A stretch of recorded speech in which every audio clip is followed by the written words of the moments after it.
Hello, this is Dave from net4truthusa.com. It is April 2nd, 2017. Welcome to another Coffee with Dave. This is number 62. And we have a whole bunch of things to cover, which I'm not going to cover in this video. It's going to be the next video when I have hours to ponder over all my notes. You know, Wawa coffee is the shit, man. But today I want to talk about two topics. Topic number one, I think, should be the so-called war on drugs. There has been a war on drugs ever since I can remember, and I am up there in years, over 65 years old. And the more it seems that we have a war on drugs, the bigger the problem becomes. Obviously, one of two things is true. There is no war on drugs in the sense that we use the word war, or it's a smokescreen, or people don't know what the word war means. The drug epidemic in this country has gotten out of hand.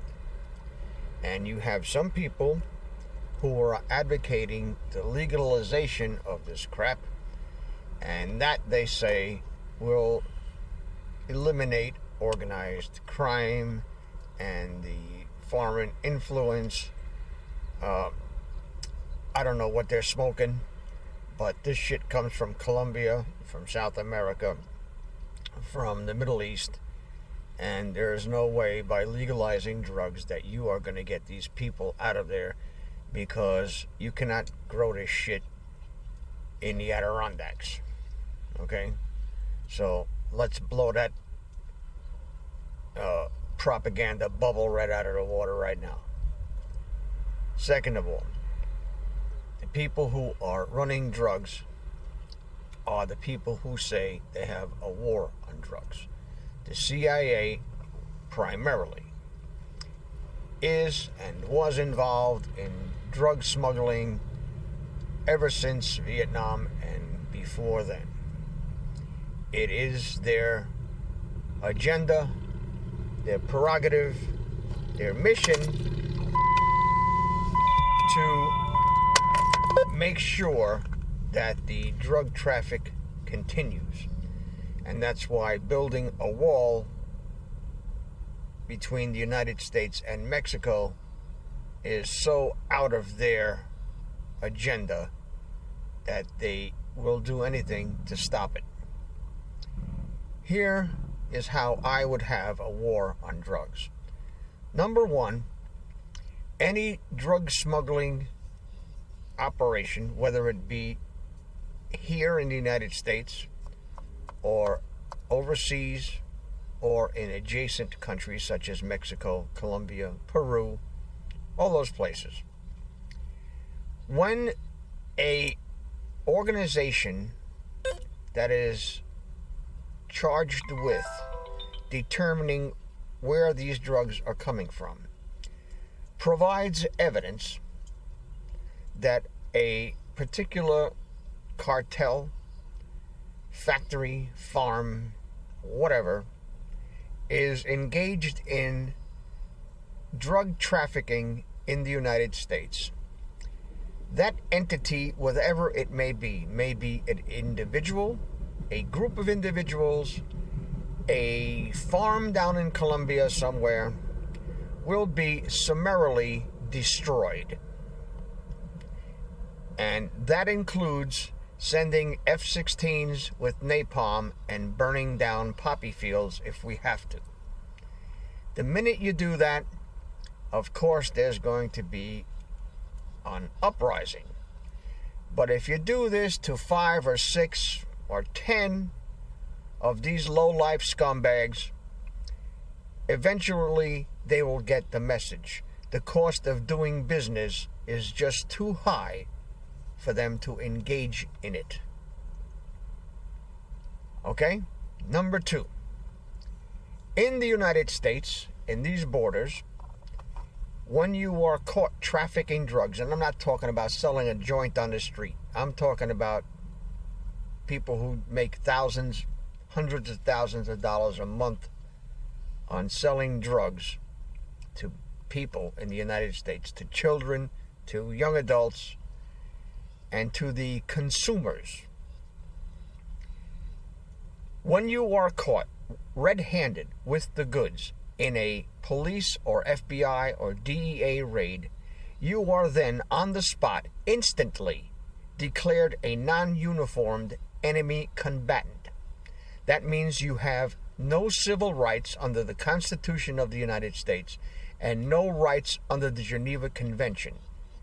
Basically, with that non-status, you are subject to whatever we feel like doing to you, including shooting you on the spot and leaving you there dead.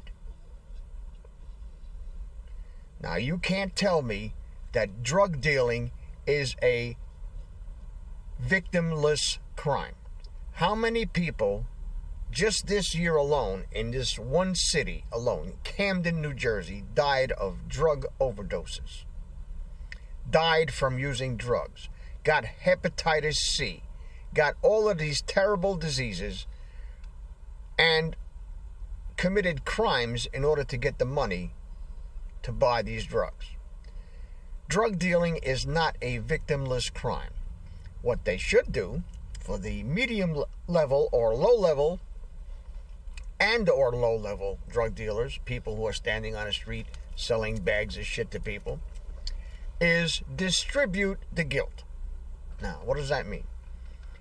Well, if you have 10,000 deaths across the United States in 1 month due to drug overdoses and drug-related crime, you take those deaths and you spread them out and you say, what is the maximum penalty for this crime?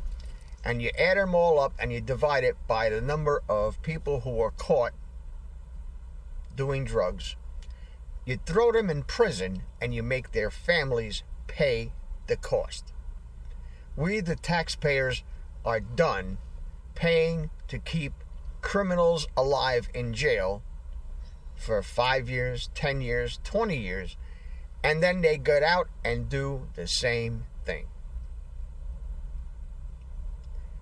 There is a solution to the problem, but the politicians don't have the balls, the como se llamas, the nardacious efficacy to solve the problem, to do what it would take to solve the problem. And of course, you're going to have your drug cartels trying to assassinate politicians, which is fine with me because half these sons of bitches ain't worth a lit fart in a wool mitten anyway. They sit up in there and they do nothing. You know, case in point, Hillary Clinton wrote 600,000 emails, had nothing to do with running the government. It had everything to do with the Clinton Foundation. Okay, so solution for the drug problem: drug dealers are non-uniformed enemy combatants. They do not have any civil rights according to the Constitution, and they do not have any rights according to the Geneva Convention. You do with them as you please. That's why I couldn't be a cop, because half these sons of bitches would never make it to the police station. Issue number 2. Drunk driving. Driving under the influence of alcohol, drugs, whatever. First offense, drunk driving, should revoke your driver's license permanently, forever. Because if you get behind the wheel of a car, obviously you got that car to where it was, in that bar or wherever you're getting shit-faced at, and decided that you were going to come home in that car. So you get in that car shit-faced drunk, and God forbid you kill somebody, but even if you don't, you are a sociopath by definition, because you don't care about yourself and you don't care about anybody else either. Because you are going to get behind the wheel of that car, shit-faced drunk, and move that 2-ton missile down the road at 60 miles an hour without any regard for your life or anyone else's.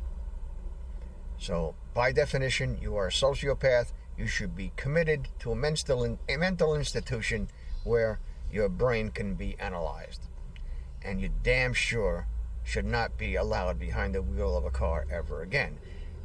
And if you are caught, you should be incarcerated for the rest of your natural life, because sociopaths, as everybody knows, are not curable. You cannot reform a sociopath. That is my message. Now, you might say that's extreme, but what are you going to do?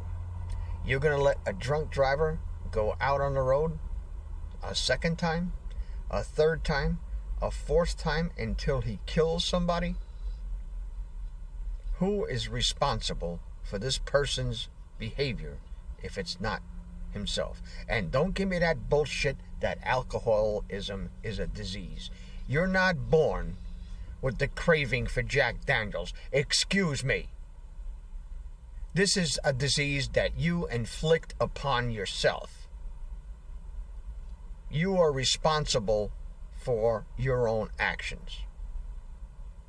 And if you got hooked on heroin, if you got hooked on alcohol, and even if you got hooked on cigarettes, that it's nobody's problem but your own. Nobody's problem but your own. So, Mothers Against Drunk Driving is a fine organization. I don't think they carry their message too far. I don't think they are radical enough.